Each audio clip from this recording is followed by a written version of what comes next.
Hello, everybody. It's almost noon, so we're about to get started. Before we get going, I just wanted to let everybody know that the best way to pose questions or to participate in the conversation during the Photos at Zoom event is to actually use the Q&A portion instead of the chat. If you use the chat function, I'm the only person that's going to be able to read that instead of the group. So be sure to use the Q&A button to participate.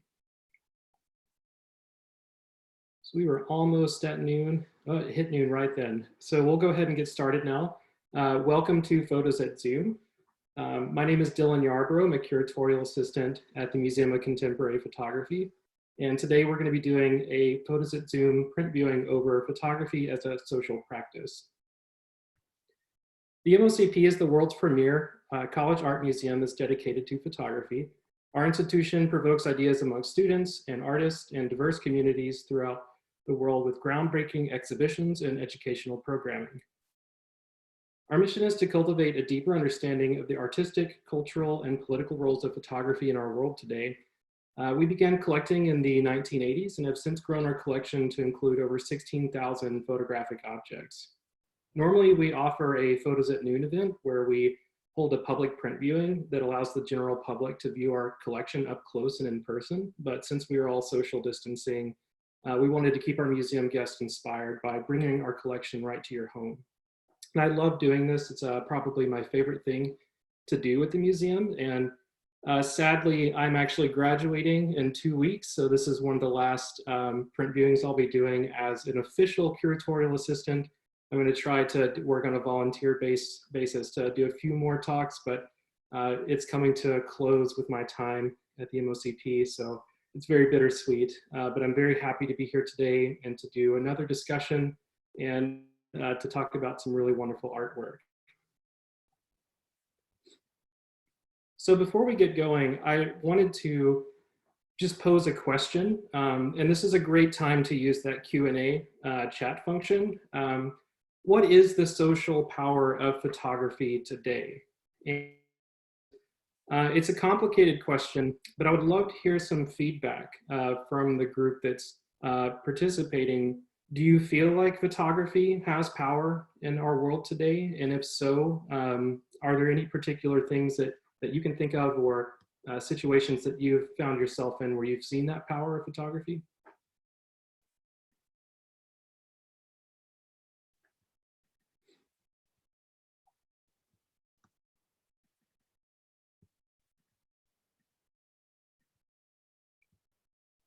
So I wanted to move along now. I've got a couple of responses. Having trouble with the Q&A function. I'm not seeing any responses.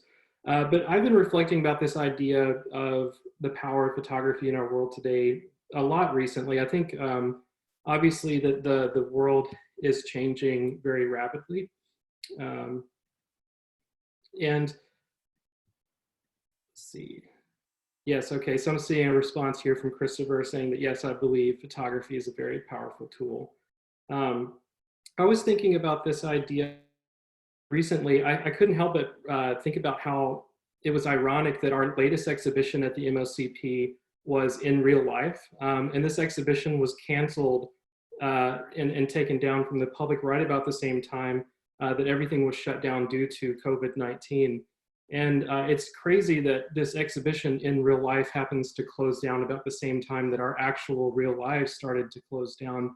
And if we weren't already considering photography as it relates to technology in the world today, I think that we are all acutely aware of how unprecedented this pandemic has been. In Real Life presented photographs and videos and installations by 7 contemporary artists that grappled with the increasingly fraught relationship between humans and technology. And the exhibitions seek to examine the real world impact of computer vision and the murky ethics of data collection and artificial intelligence technology. And undeniably, like, this coronavirus pandemic has affected our life in unprecedented ways in almost every part of our lives. And social distancing has disrupted the social fabric of the world. But since we're stuck at home, we're also consuming photographs and images and content like we never have before. I don't know about you, but a lot of my experiences looked like this. Zoom has been a lifeline to the world. We've been staying connected at this time through Zoom. I've never looked forward to a staff meeting more than I have during this time, because seeing these smiling faces every week helps me keep a little bit sane while we're all isolated. And you know, although that this new reality for us is not has helped us connect during this time, it's also not 100% free from concern about some of the same ideas that we presented in our latest exhibition with data collection or privacy. If you Google search COVID-19, you'll see that most of the image results are actually just the spiky ball that we see in the media. So this is both with COVID-19 and coronavirus. So when you Google search that, the results are predominantly this computer-generated graphic. And I'm sure that many of you have been flooded with images on your phone from social media or the news, images of politicians or of empty streets or workers that are on the front line or empty cities or visuals that like convey economic disarray. But one thing that we haven't seen a whole lot are images of the actual people affected by this pandemic. There was a recent article in the New York Times by Sarah Elizabeth Lewis. It was titled, "Where are the photos of people dying of COVID?" And in this article, the question was raised, what are we missing by not having images that represent the full impact of the coronavirus crisis? I'm gonna check the chat really quick. Yeah, there's really good points. In this article, basically they talk about unfiltered images revealing the stark conditions of hospitals as a matter of public health. There's a CNN commenter that says that, make note of what we can't see. That's the suffering that's happening inside hospitals. What does that mean? And what are we not seeing in this crisis with our own eyes? And obviously a lot of this is due to medical privacy laws in the United States, because obviously these medical laws present obstacles in viewing this type of image. Instead, we see daily briefings of statistics with graphics and bar graphs and pie charts and basically every other type of image that convey the information. But statistics alone are not clear and historically has not been the way that has moved masses of people to action around a certain cause. Now, there's actually an inverse relationship between high numbers and comprehension. And I think that we see this a lot today around social issues, how it's really hard to empathize with a really, really high number, but we can empathize with seeing people that are affected. And it's very hard to picture the tragedy that we are living in right now, especially when most of that imagery has been mediated through third parties like social media or the news. So this article is really great. I would recommend that all of you read it because it does reflect on that question of what is the power of photography as it relates to social issues in our world, specifically today, and how we view photography today. You know, maybe if there were more images that showed the stark reality of this virus, there would be less images of people protesting on the street. I don't know, maybe not. But regardless, this article lays out a really interesting argument, and it really just kind of probes the power of photography in specific times in history where the power of photography has been seen to create social change.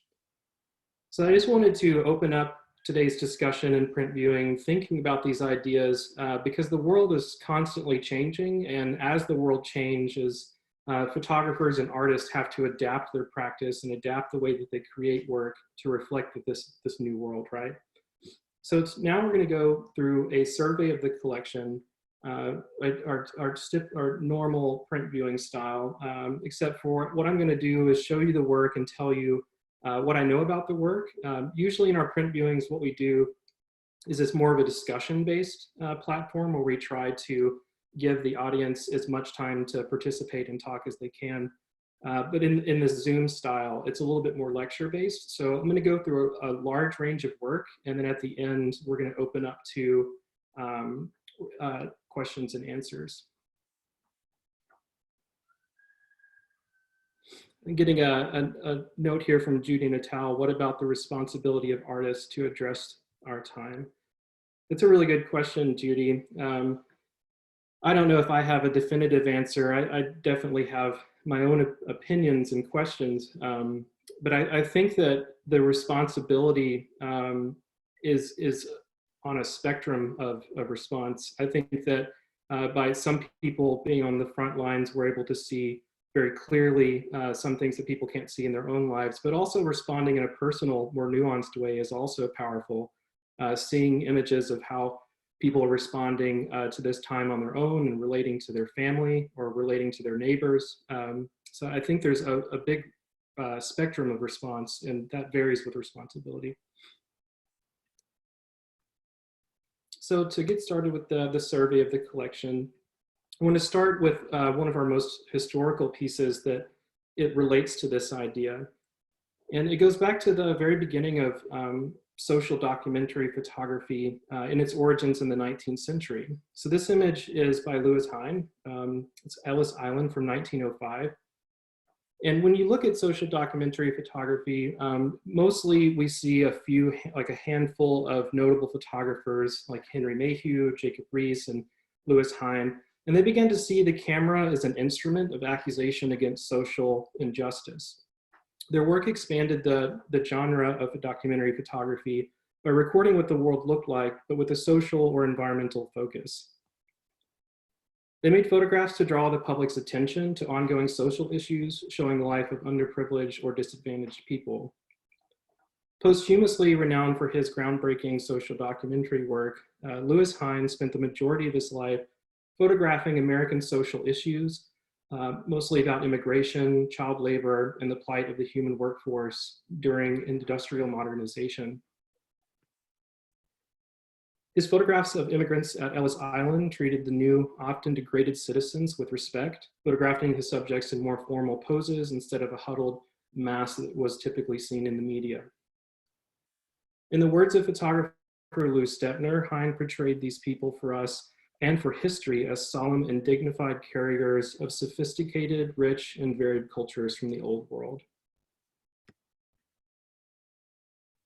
In 1908, the National Child Labor Committee hired Hine to document child labor in American industry. Hine was a sociology professor who saw the potential that photography had as an educational medium. Later in his life, Hine would publish thousands of photographs the attention and empathy of the American people. Hine's photographs helped pass the law against child labor known as the Keaton-Owen Act of 1916. And this was a really great example of how photography very specifically passed laws to protect children who were being affected by the environment of harsh labor. We saw social documentary beginning to take further form during the photographic practice of the New Deal's Farm Security Administration from 1935 to 1944.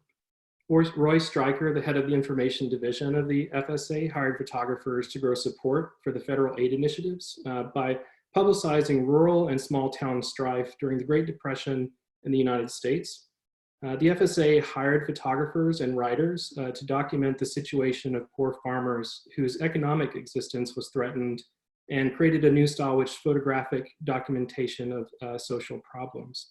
And this image by Dorothea Lange, we can see a selection of some of the 13 million underemployed filled in the cities of the early 30s.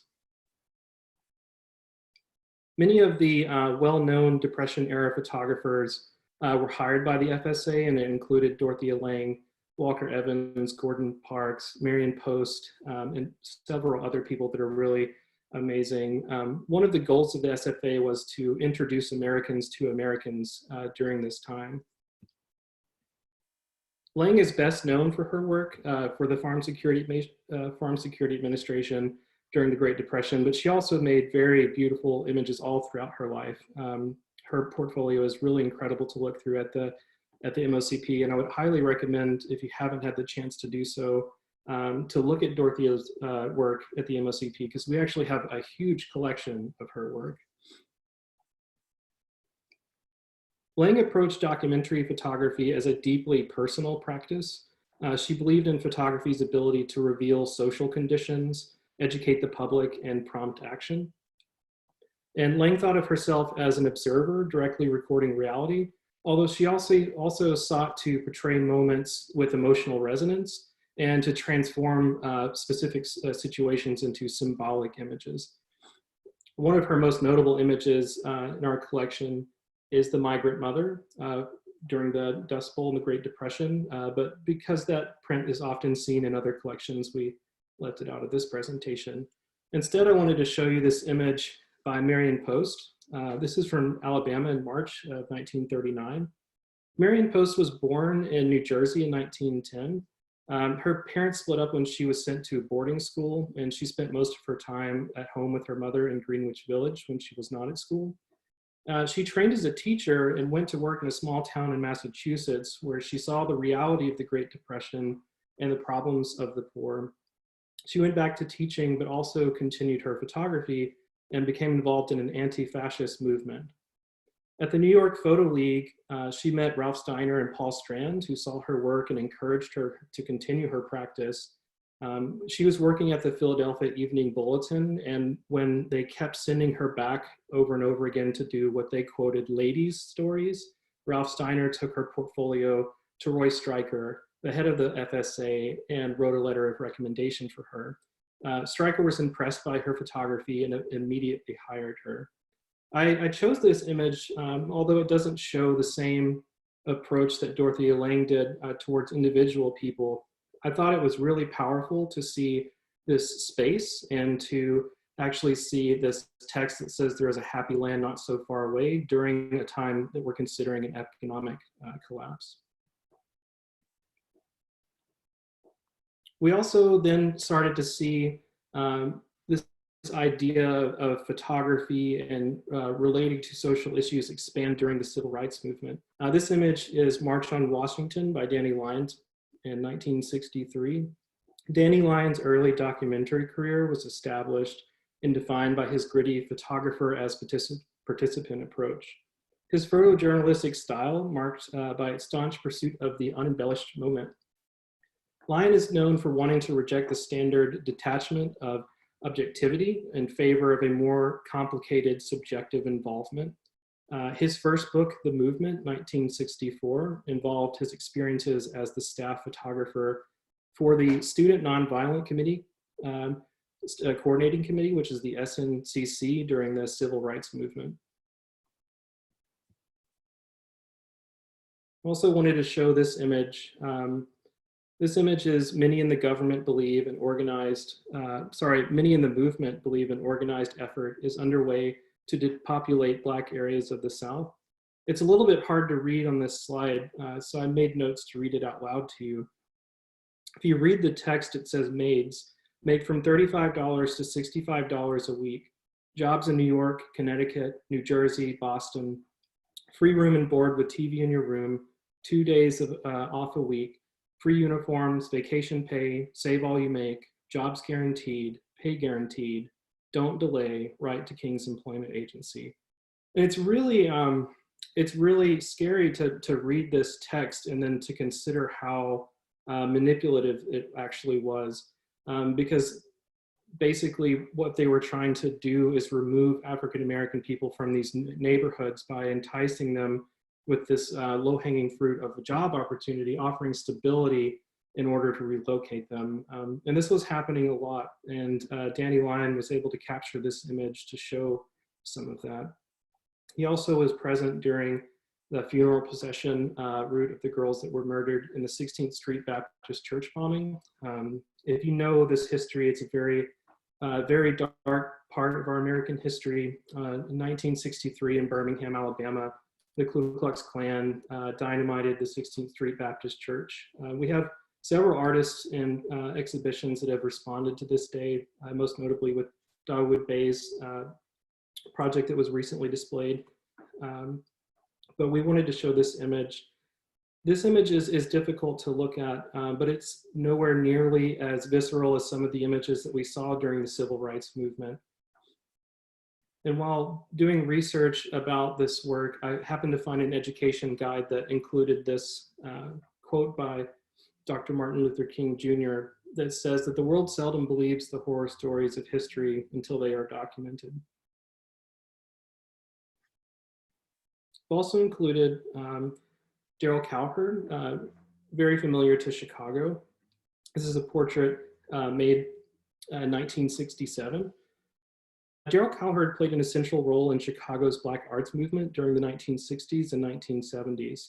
Photographing primarily in the south side of Chicago, Cowherd's photographs depict the city during its rise in the center of Black culture. So Cowherd was also involved with the creation of the Wall of Respect, which was a mural design on the building of the corner of 43rd Street and Langley Avenue in Chicago's south side. This mural incorporated art by 14 artists that contained images of notable African-American figures, from Harriet Tubman to Malcolm X. The wall functioned as a symbol of Black liberation until 1971 when the building was burned down. It's a really powerful community project that brought people together in the South Side. I had a couple more of Darryl Cowherd's images. Seemed very drawn to capturing literally the writing on the wall. A lot of images that show writing in the neighborhood. In this one, it says, "The time is now, be Black, be one, be yourself." Really powerful image from 1966. And then we also see this image, "Stop White Police from Killing Us," St. Louis, Missouri, 1967. Cowherd was very involved in very local struggles to Chicago as well. So then we're going to look at this image by Susan Meiselas. This image is very stark and it's hard to look at for some audiences. But Susan Meiselas is a directly political and fiercely concerned with the revolution counter to American foreign policy of the day.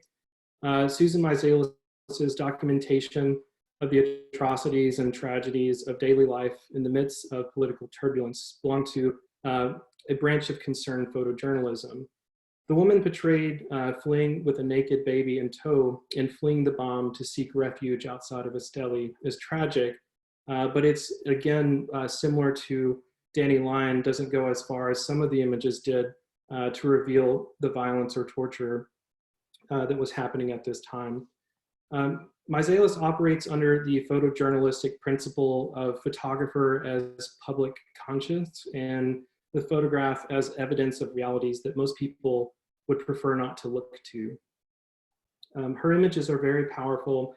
And if you look at a deeper dive into her work, sadly, this is the only image that we have in the MOCP collection. But if you look at her work, her projects really expand or contract depending on the audience or the community or the people that she's dealing with. In certain situations, she chose to publish images that were sourced from the community themselves and not actually her as the author, but her more as co-authoring the community's images.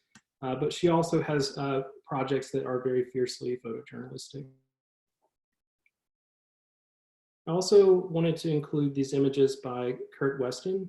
So this is Nightclubbing from 1983, but recently printed in 2018.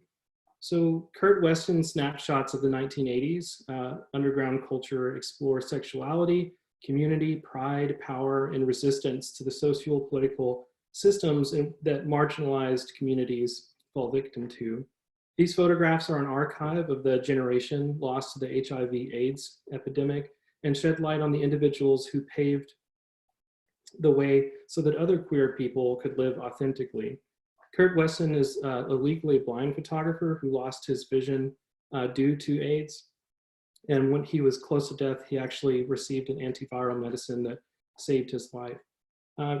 Kurt is obviously not the only artist at this time that was responding to this epidemic. There were many different artists, including the Grand Fury and Mapplethorpe to a certain extent, that were responding to this social event that was really tragic and affecting large portions of our society. This is another image by Kurt.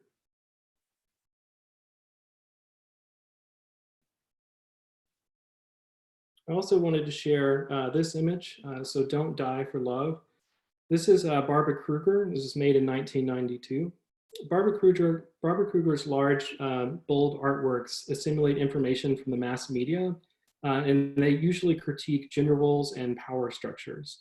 With a graphic punch of strong reds and blacks, terse language, and aggressive design, her artwork often confronts the viewers with provocative ideas and witty reversals. This image was developed by Y-Core in Chicago for Liz Claiborne Corporation.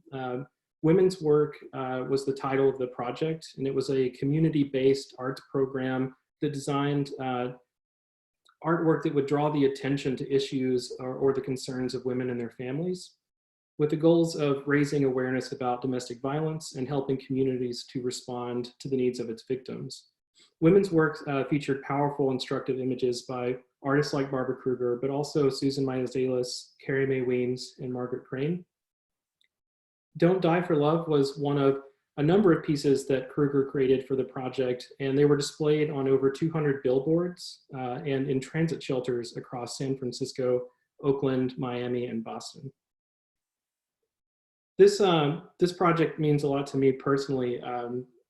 I think that the issue of domestic violence is a very tough topic to talk about, but it has affected me in my life and other people that I know, and it's something that should be continued to talk about.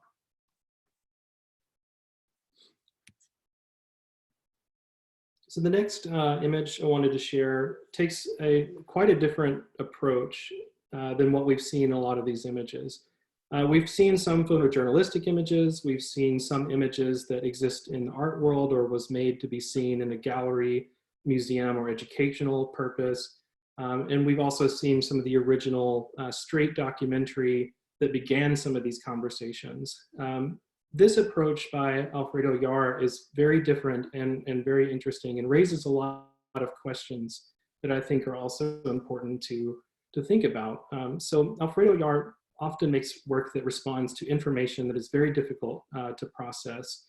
Most of the time, people tend to avoid this information, which would be the plight of refugees, genocide, or ethnic or political violence. Rather than offering this information in an expected or familiar form, the way that we would normally see it presented, Yar creates presentations that demand reflection. So this installation, Real Pictures, was commissioned by the Museum of Contemporary Photography in 1995, and it shows no pictures, but offers 100 archival photo storage boxes installed in rows and spotlit on the floor of the gallery. And each box is embossed with a text describing Caritas, a woman who survived the 1994 Rwandan massacre and subsequent retribution. In an age when images of atrocity have become commonplace, Yar's installations raised questions about does an oversaturation of media images of war lead to apathy? Or is this, as Susan Sontag writes about in her book regarding the pain of others, a much more complicated question concerning the limits of human sympathy and how war is waged or understood or portrayed in our time? So by providing the viewer with only a written word to contextualize the unseen image, Yar denies the viewers the visceral reaction most war images elicit, and instead requires the viewer to read and to think about the political and historical context of the situation. This piece further raises questions regarding the veracity of written and photographic description, and it denies the viewer the ability to look at this image that we would normally see. Instead, we are left with the interpretation of this event through the text. It's a very powerful piece. I wish I could have seen the actual installation. We do have one of the boxes in our collection that we can still bring out. The boxes are sealed, so you can't open to see the image, but it would have been powerful to see it in the original installation.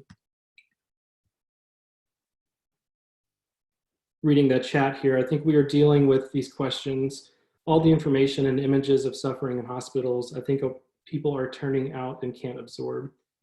Well, it's an interesting observation.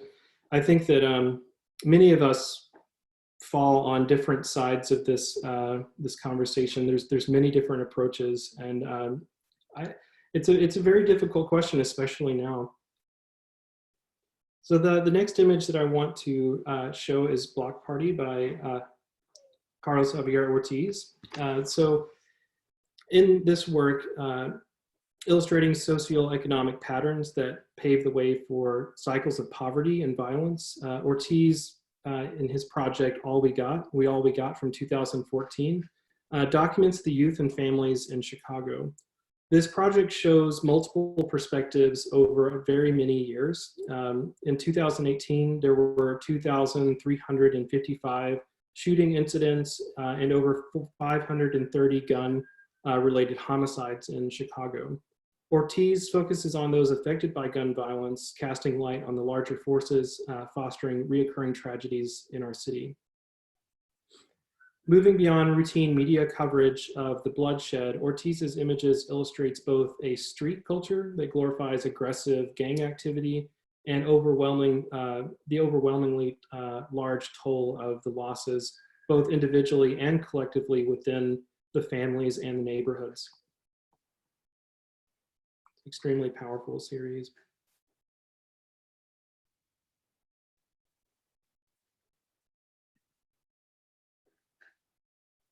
Next, I wanted to talk about Zanele Muholi. This photographer is really, I think, important in contemporary art, and I was very inspired to find her work at the MOCP. Zanele Muholi is a photographer and visual activist. She actually claims, like when in her writings, when she speaks about herself, she prefers the term visual activist, and she is working on an ongoing series of large format black and white photographs titled Faces and Phases, which aims to redress invisibility of lesbian and queer identity in post-apartheid South Africa. Muholi counters conventional perceptions of lesbian and transgender communities, which suffer from an epidemic of continuous assaults and even what they call corrective rape, by creating portraits of individual members that convey their dignity and empowerment. She's able to reach into this community that she has been familiar with for so long and try to provide some level of dignity back to these community members. To date, she has made over 240 portraits, ensuring Black queer visibility and assembling an archive of often invisible, marginalized people for posterity. Muholi's work is in the permanent collections of the Museum of Modern Art, the Guggenheim, Tate Modern, and of course the MOCP. So another image by Zanele.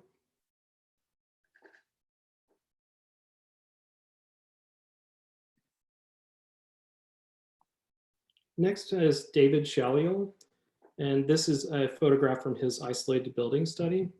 If you watched the color theory lecture I gave a couple weeks ago, we briefly mentioned David Shalio's work in relation to color, but I wanted to show you a few more images of this project. So David Shalio photographs the vacancy of residential structures. As a sociologist and photographer, he questions the ever-changing urban landscape as it relates to larger issues of race and class inequities. He produced a feature-length film in 2018 called The Area, and this film follows a community activist named Deborah Payne. In the film, Deborah fights a multi-billion-dollar freight company that is on a quest to buy and demolish over 400 homes owned by African-American families in her Chicago neighborhood of Inglewood. The film is paired with Shalio's images of lone buildings centered between vacant lots, appearing as shrines to disappearing neighborhoods. Shalio says that instead of seeing one peculiar building, we see the legacy and immediacy of urban transformation. Instead of asking what happened to this house, we ask, what is causing the phenomenon?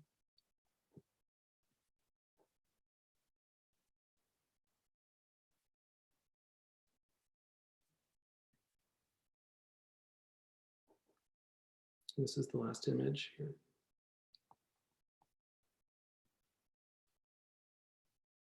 So now we'll move on to Omar Oman. This work is from 2015.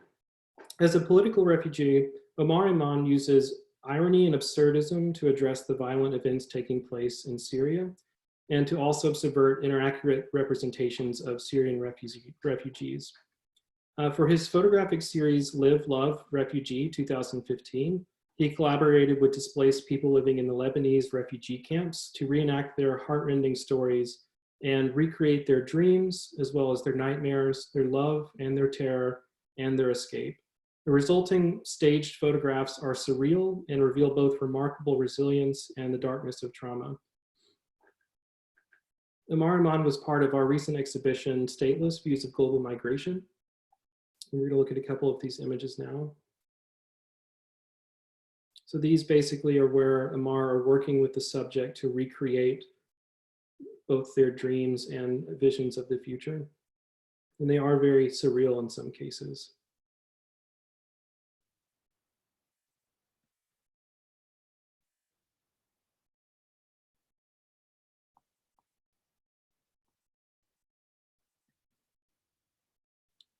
So now I wanted to introduce this image by Catherine Harrison.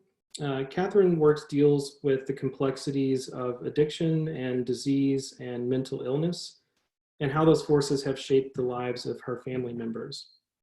Now, I was personally drawn to this work. I think that mental illness is a category of socially related engaged photography that I don't know is often talked about. I know that there is the project, the Two Tired Project, where Tara Ray is working with many different photographers that struggle with depression. But I found this series to be really beautiful, and especially in the way that she handles the subject and the way that she collaborates and works with her family members to produce these images is really beautiful. So in most of the cases, she's depicting her brother's struggle with schizophrenia and uses his use of opioids. And her work straddles this line between really uncomfortable boundaries of love and also the fallibility of the human body. Harrison is an MFA candidate at Yale and received her BFA in photography from Ringling College of Art and Design. She also recently won our 2018 Snyder Prize.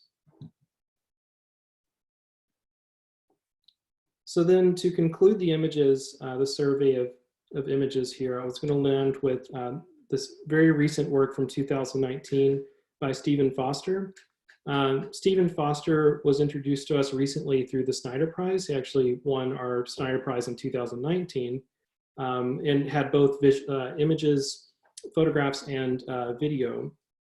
Stephen Foster is an interdisciplinary artist who works with film, photography, and poetry, sculpture, performance, and music.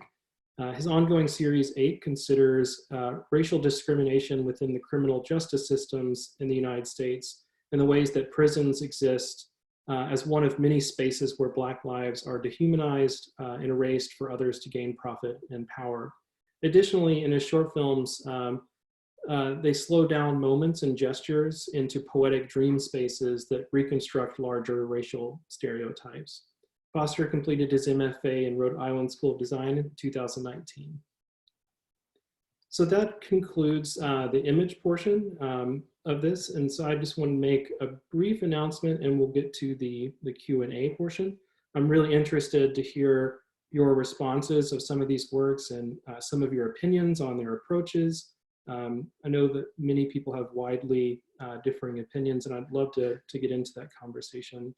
Real quick, I just wanted to let everybody know that soon we'll be doing a Behind the Lens session. And this will be Friday, May 8th, so Priya Kambli. So make sure you attend that. It'll be really great. That series has been going really well. It's been really awesome to see the artist studios during this time and to connect with artists while they're in their studio. So this is an image here, 2019. Be sure to come and see that talk. And then also, we'll be having another Photos at Zoom session next week over recent acquisitions, and that'll be Wednesday, May 13th. So now I would like to open up to the Q&A.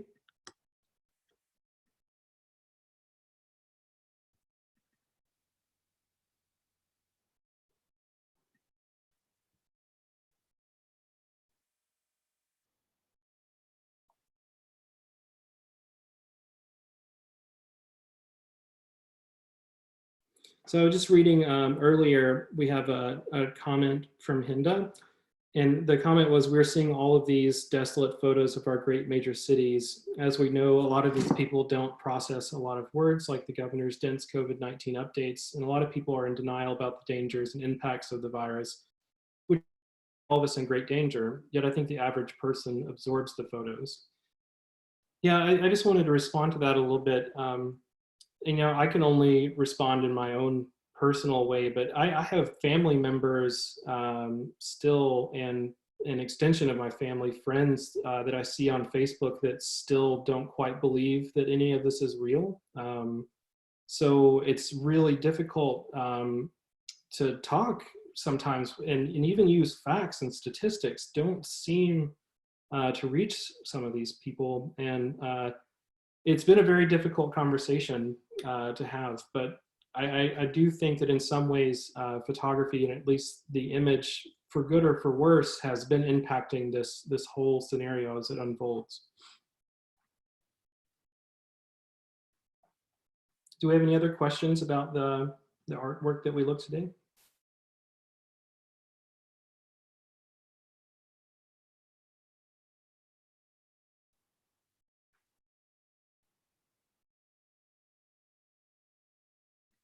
Hey, Dylan, I think you're missing a few in Q&A. Do you want me to read them to you? Yeah, that'd be great. I think I'm only seeing portions from the chat. Sure. Okay, so I'll just read them to you. Starting at the top, Jasmine Kwong is wondering if you know why Barbara Kruger chose clocks in her imagery. Clocks? That's a great question. I'm actually not sure. I can't speak for Barbara Kruger on her choice of clocks. I'd love to investigate that a little bit more, but thinking about it, like just trying to unpack that a little bit, I think one of the things that's great about all of these print viewings is normally you get a chance to like just look at the image and ask questions like, what's going on in this photograph? Like, why are these symbols there? And so if I were to try to unpack that, just thinking about the work and thinking about the specific message of domestic violence and the way that this is being used, I think that, I mean, it's obvious that Kruger is very intentional, so she's wanting to use a clock to, I would think, signify time in some way. Personally, thinking about that issue, time is, you know, is very particular to domestic violence in the sense that sometimes you get stuck in those situations for much longer than you ever anticipated. I know that personally in my family, we were in a position where we couldn't leave, so we were stuck for several years in a relationship like that. So I'm not sure exactly what Barbara Kruger had intended, but as a viewer, I can interpret it in a certain way that it's significant, at least to me. So I hope that answers your question in some way. Another you have from Katrina Kirsch, and she says, when photographing social issues, is there a line between capturing the stories you witness as is or posing people in a way to tell their stories? Sure. Could you read that question one more time? Sure. When photographing social issues, is there a line between capturing the stories you witness as is or posing people in a way to tell their stories? So I guess that question's really getting at the objectivity of photography. And I guess to start answering that, I think that even if you're very, very pure with the photograph, or to other words to describe it like a straight photograph in the sense that you're not trying to alter the photograph in any way, you still are going to you're still going to find yourself making subjective choices. And that starts with as simply as choosing to frame the photograph, like where are you going to place that rectangle to tell the story. So even in the most objective photographs, there's still some subjective choices being made on the behalf of the artist. And so I don't know if a photograph could ever truly be completely objective. But then on the other hand of that question, you're asking about something more about staging or working with the people, or to, in a sense, collaborate with those people. And I think that in its own way, that can also be extremely powerful. And sometimes it may be more powerful than showing us the reality of that moment, because the deeper the collaboration between the photographer and the subject may lead to something that we never considered before. Mark Bello is asking, he says, there seems to be a distinction between the photographer and the unfortunate. How can this be bridged, and should this be bridged? A distinction between the photographer and, what was that second word? The unfortunate. The unfortunate. A distinction between the photographer and unfortunate. Yeah, I think that if you look back as far as the medium goes, there has always been an impulse, even if that impulse was not necessarily well thought out. There has always been an impulse to document or to share the stories of people that you would describe as being in that position of the unfortunate. I think that as we go forward with the medium, as contemporary practitioners and as people that are consuming images in our world today, we have to kind of reimagine that line.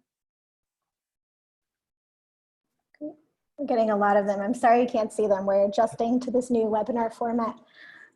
So Hinda Saif says, do you see major directions or most promising trends of social practice photography today? Yeah, I think that we're definitely trending more that direction. It was interesting in this particular presentation. I really am interested in the more socially engaged and social practice work. Our collection doesn't have as many of those specific projects, but one project that comes to mind made here locally that I just found incredible was the Painted House series by Amanda Williams. That series was incredible in the sense that it still used photography to document these houses, but the real art and the real creativity happened when the community came together to physically paint those houses. And that act of community and that act of engaging your neighbors and peers, I think is incredibly powerful. And I would love to see more projects trend that way. Judy Natal has asked, how does visual activism move beyond Cornell Kappa's compassionate observer that defines social documentary? Judy, always there with the great questions and always there to put me on the spot. Thank you so much, Judy, for that question. I think that that is a question that many artists are still grappling with. And I think to answer that question, I was recently reading a broadsheet on the website socialpractice.com, and they were, we can provide, this is actually one of the extended reading links that we're going to provide for this lecture. But they talked a lot about the idea of collaboration, and we hear that word a lot. Collaboration, that word is often used when talking about creative projects. But in this particular discussion, they were talking about points of exchange and the idea of how complicated can the points of exchange between an artist and a photographer go, and does that mean simply showing the subject the image or giving that image a gift print or returning multiple times to engage with that community. Then also time, we've seen all throughout the medium, some people make projects very quickly and some people take very extended looks at these communities. But then also the simplicity or complexity of collaboration is really important, because it's very easy to just sit down and to take a portrait or to kind of swoop in and get the image. But then the complexity of that collaboration can also make it more important. So how deeply are you actually engaging with that subject, engaging with that community? And I think also allowing yourself to surrender your own voice more and more, and being more aware to the voices that you are supposedly trying to lift up. So, great. I hope that answered your question. You're getting a lot of good ones and hard questions. One by Christopher Vaughn is, he says, I found the presentation very interesting. Few things have the power to inspire creativity like photography. What do you think the common thread, if any, runs through the works you presented today? Well, the works are in this presentation are actually very different. The approaches are very different. If you were to try to put them into genres or categories, they span from social documentary to photojournalism to artists that consider themselves activists. And there is a very wide range of work in this presentation, but I think that the thread that draws them all together is, I guess, just the basic human feeling of empathy. I think that some photographers succeed on a higher level to actually empathize with the subject than others. But I think that generally that these artists were truly empathetic towards the subject and wanted to work in a way that could elevate their life in some way. So I think that would be how I respond to that. Barbara Courage has asked, excuse me, she says the FSA had Roy Stryker who understood how to use photography to influence public policy. Is there a person or agency or institution in that position today? And what a great question. I think that to answer quickly, there's not in the same exact way that the FSA functioned. Me and several photographers recently have been talking about how it almost feels like there's a need to revitalize the FSA, or at least an institution like it. I would say that as far as institutions go, there are a few that are specifically working with photography, but I think that more and more today, the nature of photography and the way that it relates to technology, and especially the internet, we're finding that you don't necessarily need that institution as much as someone with a camera present in the situation. A lot of times, the information that we gather doesn't even necessarily come from a trained artist anymore, but the fact that an iPhone or something was in the general area of where things are happening. And so the world is definitely a lot different than it used to be when Louis Hine was working, or when Dorothea Lange was working with Roy Stryker. And I think that we're seeing that photography and its ability to communicate has adapted because of that. One comment that's important is Sheila Burton told us that Zanele Muholi prefers the they, their pronoun. So thank you for that, Sheila. We'll make sure Yeah, thank you for that pronoun. to update our language. And then it relates a little bit to a question by Ron Tarver, where he says, should the race or gender of the photographer have any bearing on the subject photographed? I don't, as far as should, I don't know necessarily should, but I think that it absolutely does. Like, I think that every project that you look at, you have to question on a case-by-case basis and try to understand the context of that situation. Is that photographer an insider or an outsider within that community? Obviously, like their place in the world is going to affect the way that they see the world. Their place within these communities are going to affect the way that they see the world. So I would say that, like, it doesn't necessarily, I'm not sure about should, but I think that in most cases, the identity or the personal narratives of that photographer is going to come out through the photography in some way. Someone anonymously wants to know your thoughts on the impact of different types of imagery on society and which is most effective. For example, photography, advertising, long-form documentaries, etc. And also the idea of accessibility of art in museums versus the streets or articles or social media.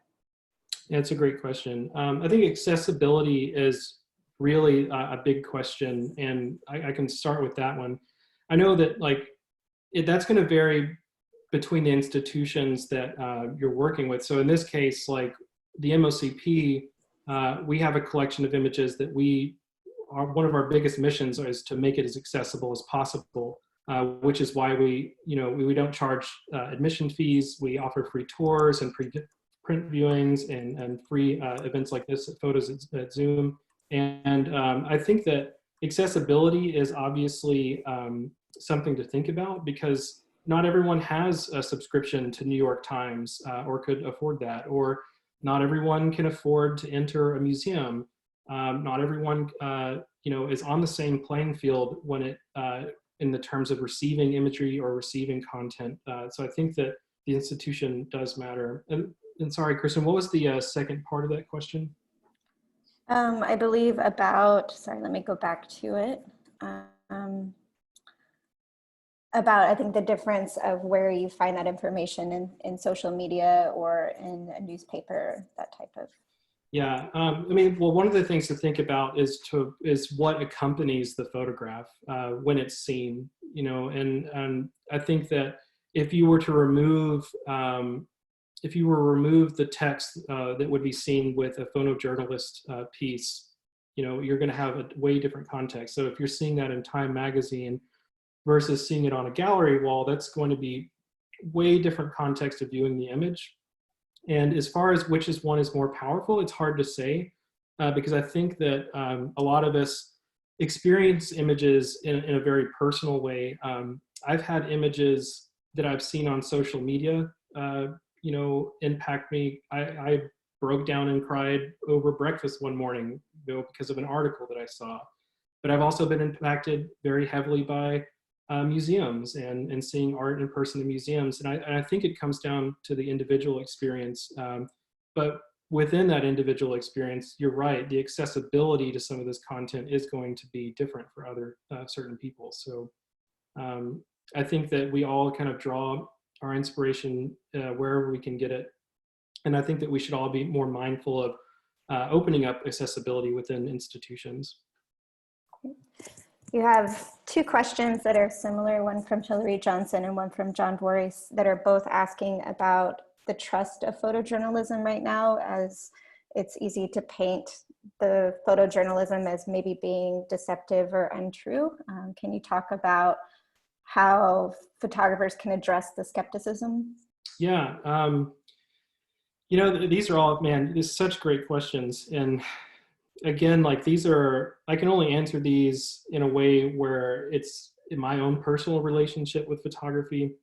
But one thing that I've been thinking about a lot is when I moved here to Chicago 2 years ago, I rented a couple or checked out a couple of books from the library talking about the post-truth era, or this idea that we have moved beyond the ability to recognize fact in certain situations, or the fact that even in a conversation, if someone that you disagree with provides a fact, our predetermined biases will enable us to shut down and just not, like, we want, instead of being like, oh wow, that fact is true, like, wow, you've convinced me or you've changed my mind, we actually double down on our biases. And a lot of this is being seen in the media where fact is no longer as relevant as it used to be. Alternative facts, as you've heard recently in the media.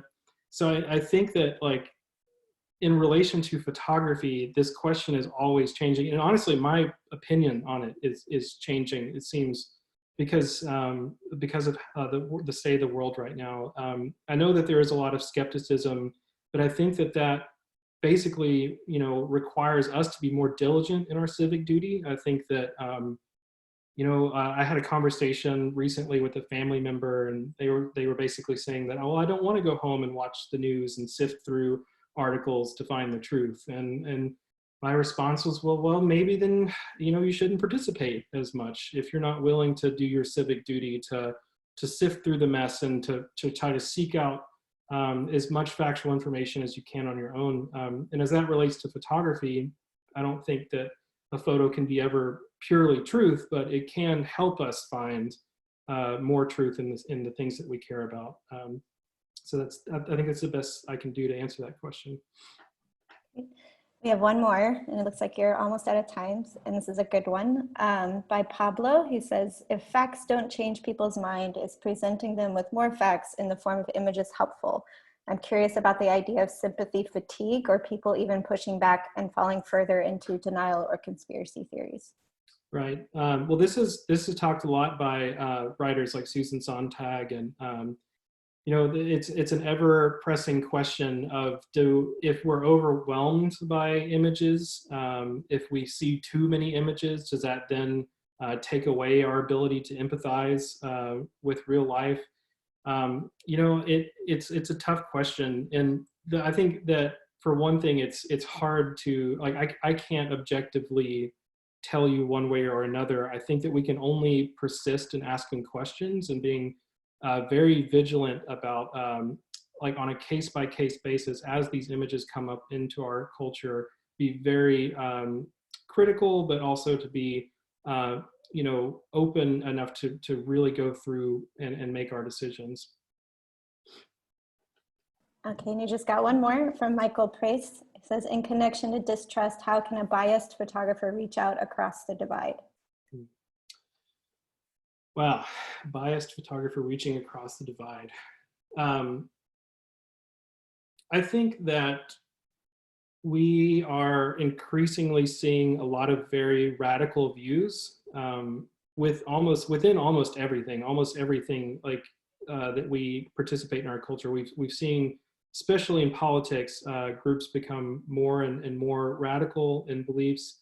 And I remember a TED Talk a long time ago that I watched that talked about this man that was basically involved in some of these very radical groups, and then later in life left the radical group and spent all of his life doing the opposite, trying to do education and outreach to talk about how these radical groups can spawn hate or can spawn other really bad things like conspiracy. And he talked about the idea that a lot of these people are only wanting to identify to a group that will accept them. And I think that it is important to reach across the divide, because sometimes we have to remember that although the ideals and things that they represent, some people just need to be reached out to. So I hope that answers the question. I've had a really great putting together this PowerPoint. It's something I really care about, and I hope that in some way raises questions about how photographers and artists today are responding to these questions. I think that's all of your questions, Dylan. Thank you. Thank you all so much for being here. I hope you enjoyed our Go to Zoom event.